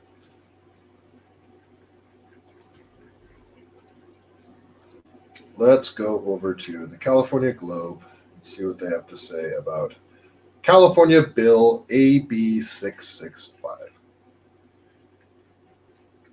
So the title of this article is by Kathy Grimes, February 15th, 2023. California Dems further erode parental rights with children's mental health bill. California Democrats are medically and legally emancipated children from parents, whether you like it or not, is the title here. So Democrats in California are now in the business of creating a crisis, then providing a perverted and distorted solutions in legislative designed to appear to help.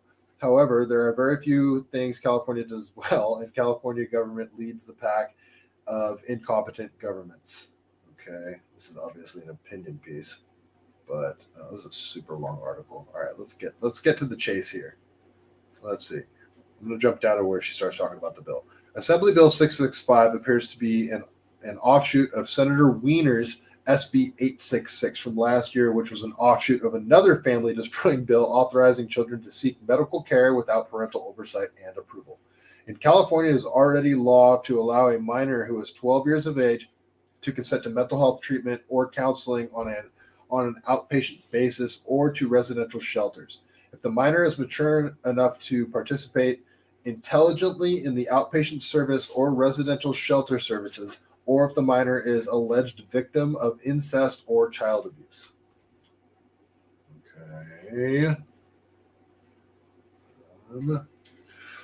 The law, Senate Bill 543, was authorized by then Senator Mark Leno, a Democrat out of San Francisco, in 2010, and sponsored by Equality California, National Association of Social Workers California Chapter, Mental Health America of Northern California, and the Gay Straight Alliance Network. SB 543, ostensibly to help the LGBT and homeless youth, was signed into law by 2010 by the then Governor Arnold Schwarzenegger.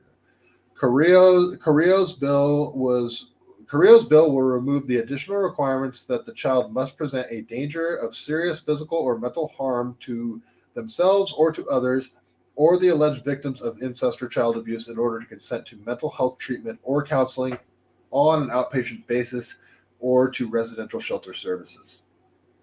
The bill will require whoever is treating the child to hold a consultation with the child ahead of the treatment to determine whether or not to include the child's parents.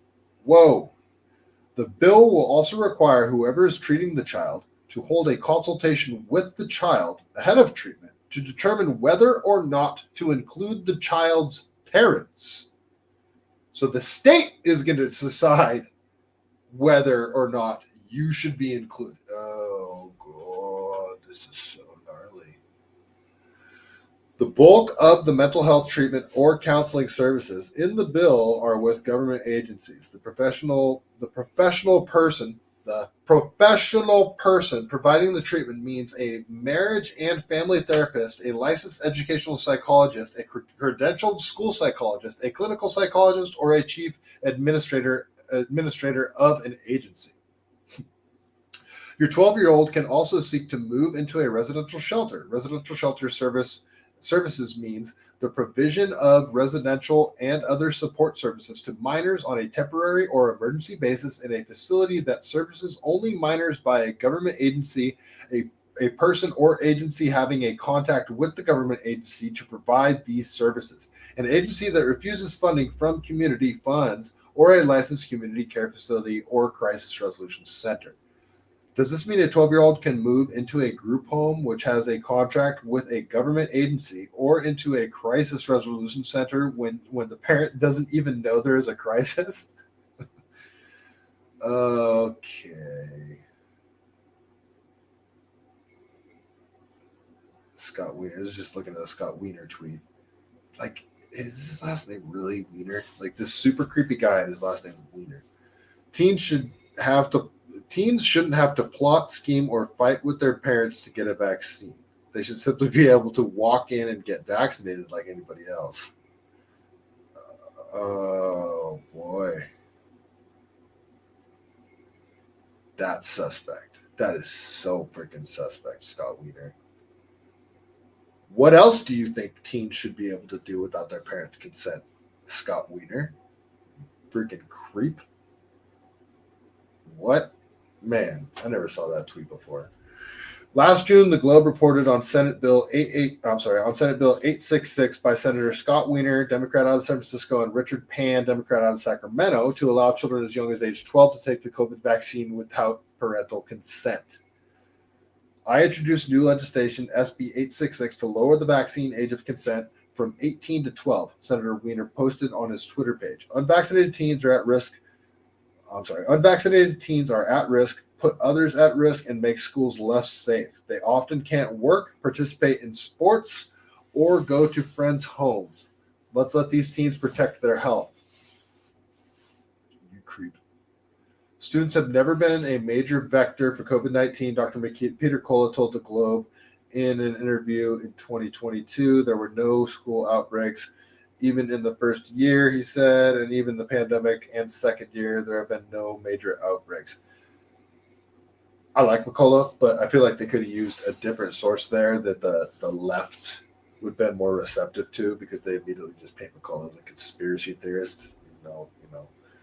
I don't know what he's gotten wrong. I've heard people allege that he's gotten things wrong. I haven't seen what he's gotten wrong, but he does seem to be a little hyperbolic sometimes. But everything I've seen him say has been accurate, so I don't know. He just seems a little, not over the top, because he's very cool, calm, and collected, but I don't know. Usually he's just, all he talks about is this stuff. But then again, it was pretty big deals. I don't know. McCullough just, they could have used a lot of other sources as well. They could have cited additional people. Wiener also notes on his Twitter page, California law already allows 12 to 17-year-olds to access various forms of healthcare without parental consent, e.g., HPV, hepatitis B vaccines, abortion care, birth control, mental health care, domestic violence-related care. I didn't know that minors could get an abortion without their parents' consent. I did not know that. Minors can get an abortion without their parents' consent, and birth control too? Like, man, minors can just go on birth control and their parents not know it? Like, that seems super shady to me. Like, birth control is a big deal. Like, kids should talk to their mom about birth control. What the hell? Oh, man. Okay. SB 866 builds on this existing law to expand vaccine access. Man. Teens shouldn't have to plot, scheme, or fight with their parents to get a vaccine. They should simply be able to walk in and get vaccinated like anybody else, Wiener said. Little freaking creep. Does he have kids, Wiener? Freaking creep. Senator Wiener is an attorney and not a doctor, nor is he a parent. Oh, thank you.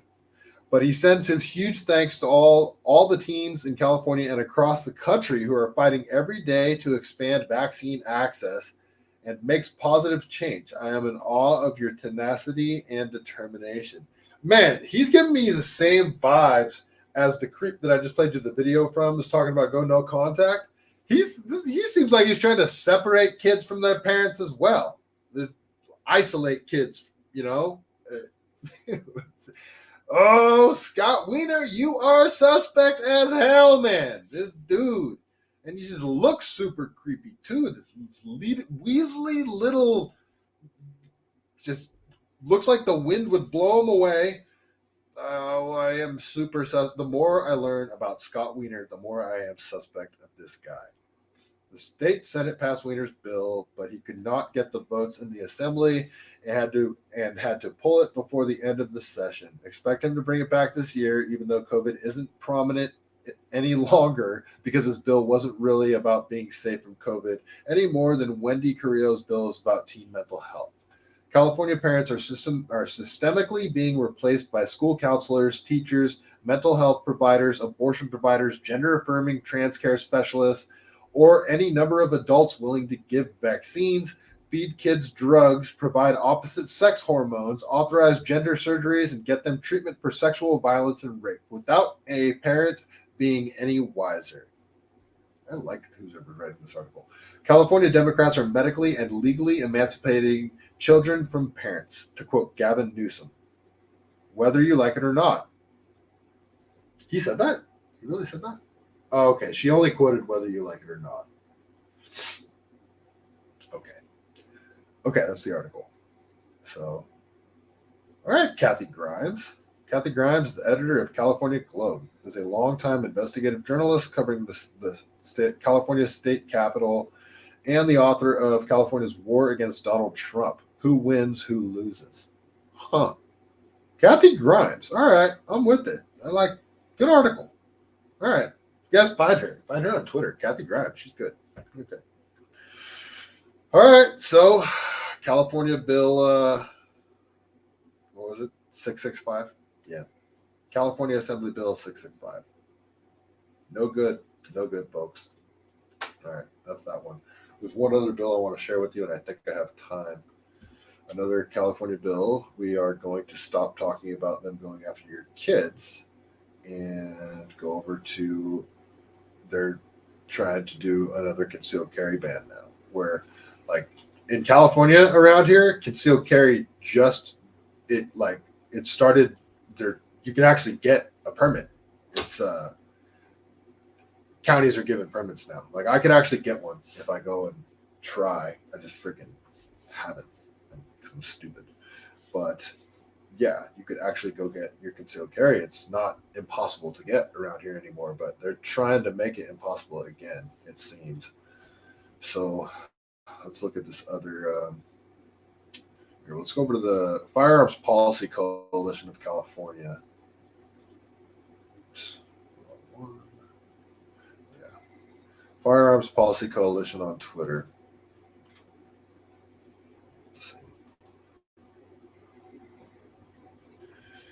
All right, this is their tweet. California, last year's failed anti-carry Bruin response bill is back, has passed the Senate, and is now in the Assembly. Speak up and demand this bill is stopped again. This is the link to the website. California Gun Apocalypse 2.0, anti-carry bill, Bruin bill. SB 2 will effectively ban public carry of all firearms. Oh yeah, it's not making concealed carry illegal. It's just making it so you can't carry basically anywhere. Like if you're here, you can't carry. If you're here, you can't carry. If you're here, you can't carry, which in all the different places add up to pretty much everywhere. So let's get into it. Let's see what else I got.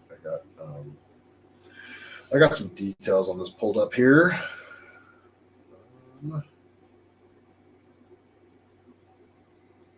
Okay, let's go over to California Carry. It's an actual website. So I got an article here that I want to talk about.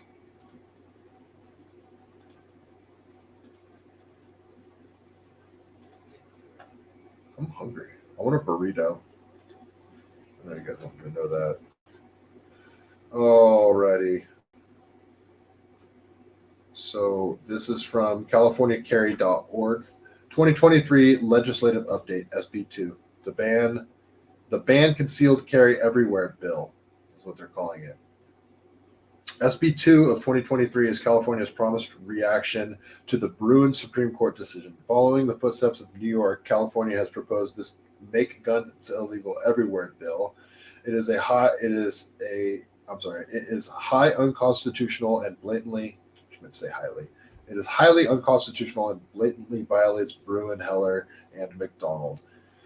It is the sore loser Democrat legislators engaging in any tyrannical and childish politics because they don't like the Supreme Court's decision. As long as the U.S. remains semi-rational and other somewhat observance of the rule of law still exists, the law and others like it will be struck down. The politicians have gone so far that the resulting court cases will permanently demolish the restrictions that the tyrants are trying to put in place. Their whole strategy is to try and drag out the legal challenges long enough that either conservatives on the Supreme Court die off and are replaced by liberals, or a Democratic federal supermajority can pack the court. Oh, yeah, that's an interesting strategy. I didn't even think about that. So, and that's, remember, like I don't have my alleged AR out here, but if you have an AR in California, if you have to have a fin. It's like it looks like a paddle or a fin on you. The rule is you're not allowed to get your thumb around the grip. Your thumb has to be above the trigger. So that's why you see these super funky grips that are all angled backwards and weird and stupid. And you have a maximum of a freaking 10-round magazine. It's absurd. And so like both of those things are unconstitutional and they'll get overturned eventually, but the process is so long, so this stuff just keeps getting dragged out. Meanwhile, if you go to a gun store, you have to go buy one of these silly ass ARs with a stupid fin on the back, and there's a California register. Like a ton of, like I can't go buy a Jericho. I want a Jericho so bad. There's so many guns that you just can't buy in California. They just don't make them. You just can't buy them. It sucks. A lot of really cool guns that you can't get in California. All right, I don't have a ton of time left. Bottom line, SB 2 is not law at this time. Nothing in California law has changed. The no-go zone listed here are still the same. The page will be updated with the status of the bill progress. It is overwhelmingly likely that the bill, if signed into law, will be subject to injunctions rather rapidly. Contact your scumbag legislators and repeatedly tell them, vote no. Last year's SB 918 was sunk because of not enough votes. Moderate Democrats may be fooled, may be too afraid of alienating their constituents to vote for this, but they need to hear from you. All right. As of now, the state law only prohibits possession of legally concealed firearms in certain locations. Actual practice and the nebulous or a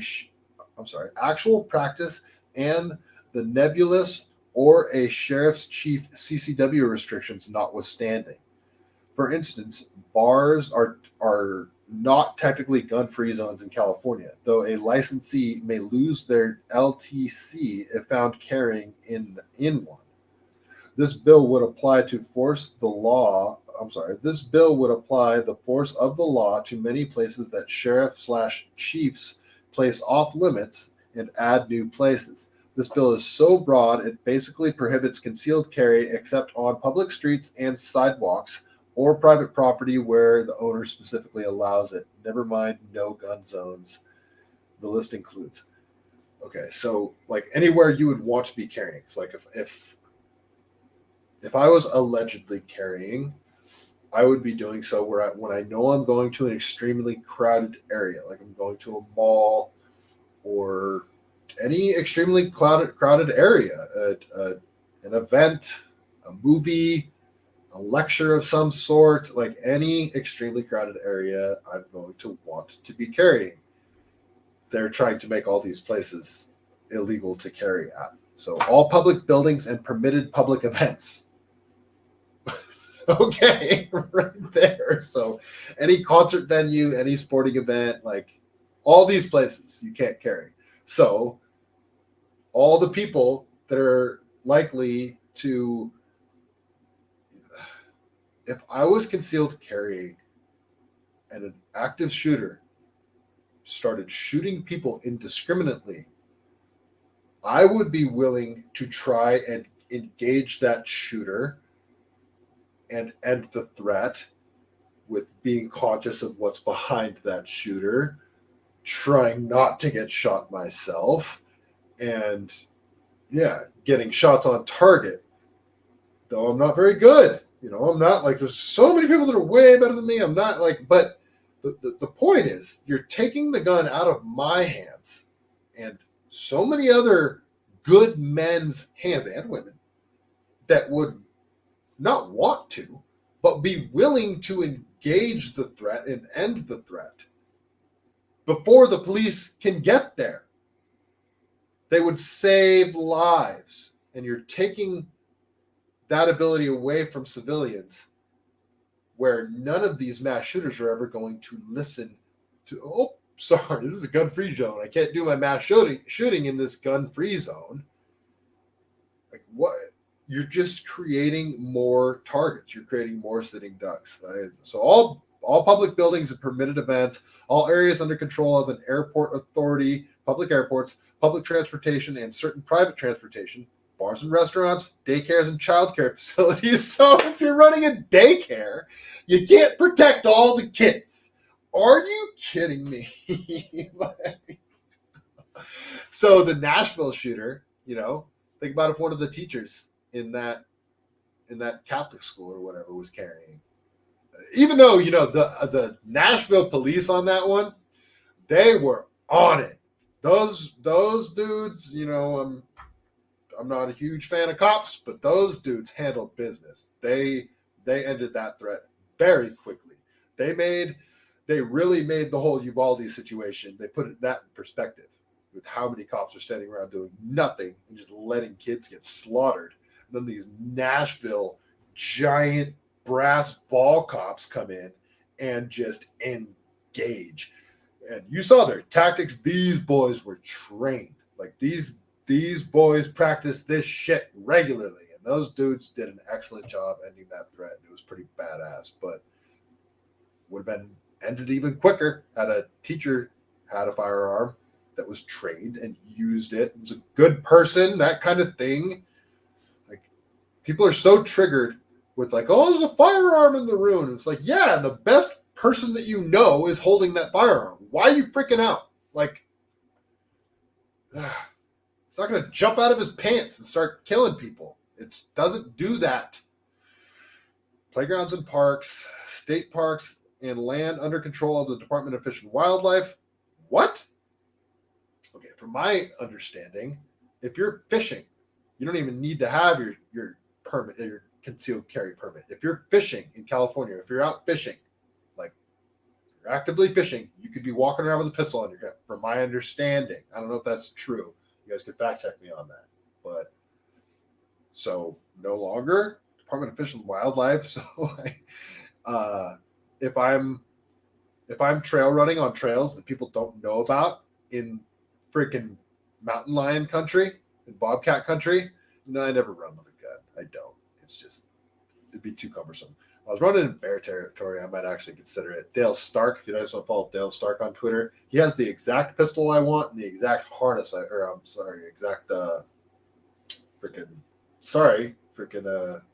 that I want. It's a chest holster. I want to see if it works, but he's got a Glock 21. What's the 10 millimeter Glock? I really want it. It's freaking awesome. And the holster he's got too. It's a chest holster. So that's what I would want to run with if I was running in bear territory. A 10 millimeter that, all right, holds 10 rounds too. It's a good, I want that gun. Sorry. Stadiums, libraries, amusement parks and museums, churches and houses of worship, banks and their parking lots, all private commercial property without specific permission or of the property owner. So all the places that mass shooters target, it seems like you covered all of those places. That's what you wanted. Is that the thinking? Is that your guys' logic? So all the places that mass shootings happen, we're going to make it so, well, if we make it illegal for them to carry guns, the mass shootings will stop happening. Is that the rationale behind this? Like, is that, I'm actually trying to understand if that, like, the people that are supporting this bill, is that their thinking? That if we make it illegal in these places, well, of course there won't be any mass shootings because it's illegal. And the mass shooter wouldn't dare bring a firearm into a place where it's illegal for his murders that are illegal. Is that their thinking? Or are they just trying to make more sitting ducks? Because that is what they're doing. That will be the result of this. So, yeah, California, SB2. That's it. That's what's going on with that. So, yeah, California for you. What can I say? It's just that's what they really hate firearms here, but it's weird. It seems like the state is like not the state, not like Newsom and the assembly and the state senate and all that crap. They're not lightening up, but like it seems like sheriff's departments and police departments are being more like, all right, you know what, like pushing back against the state a little bit. I don't know. It seems to be easier to get your CCW now, Californians. So if you are a Californian, especially if you're a Californian that's never owned firearms, maybe you're raised in a household that was scared of firearms, was very anti-firearms, I highly recommend going, and you can take the classes to get your CCW without having to get your CCW. You can learn all sorts of things, and you can go to a shooting range and talk to an instructor. There's instructors that you can look up online. There's a shooting range in Watsonville. There's an excellent shooting range. I really like the Los Altos Rod and Gun Club. It's beautiful up there, by the way. They're not jerks there. They're really nice. There's lots of people that want to teach you how to shoot. They want you to be familiar with firearms and be safe with firearms. And I want all of you to be armed. The more of you that are armed and know how to use your firearms and practice with your firearms, the safer I am, the safer all of us are. So I highly encourage all of you, especially if you've sort of got it rattling around in your brain, maybe I should think about getting a gun. Start pursuing that. Start asking your gun friends questions. Start looking at YouTube videos. Follow Colian Noir. Just get a firearm, people. I highly suggest it. Alrighty. Well, you know what? I think that is all I got for the night. I think there might have been a lot more of you guys here this evening, and I really appreciate you being here. If you've made it all the way to the show, thank you. That's great. And if you want to support the show, it's how I'm supporting myself right now. So I just threw up the Give, Send, Go that I have set up right now because I'm not monetized on Twitter yet. Elon hates me. Doesn't want anybody to be able to subscribe. You can also subscribe on Rumble. I have my locals, but the Give, Send, Go is the best way to support the show right now. And I like it because you can see how much money the show has earned, which isn't a lot, but I don't expect it to. I am just very happy that you guys are watching and hopefully enjoying and participating in the chat. It's wonderful that all you guys are here. Wally World, Cosmic Dancer, Hallucinate, Ganko1, Pete Grabber, all you guys. You guys are awesome. I really appreciate it. And before we go, you know how we have to end the show. We have to end the show with a joke from the greatest book ever written, The Truth About Chuck Norris. Last show's joke wasn't that great, I'll be honest. Sometimes they're not, but sometimes they're really funny. All right, here I got this one's a long one, so let's hope it's good. A joke this long better be good. Okay. When Chuck Norris's wife burned the turkey one Thanksgiving, Chuck said, "Don't worry about it, honey," and went into his backyard. He came back 5 minutes later with a live turkey and ate it whole. And when he threw it up a few seconds later, it was fully cooked and came with cranberry sauce. When his wife asked him how he had done it, he gave her a roundhouse kick to the face and said, "Never ask questions to Chuck Norris." And on that note, stay CaliBased.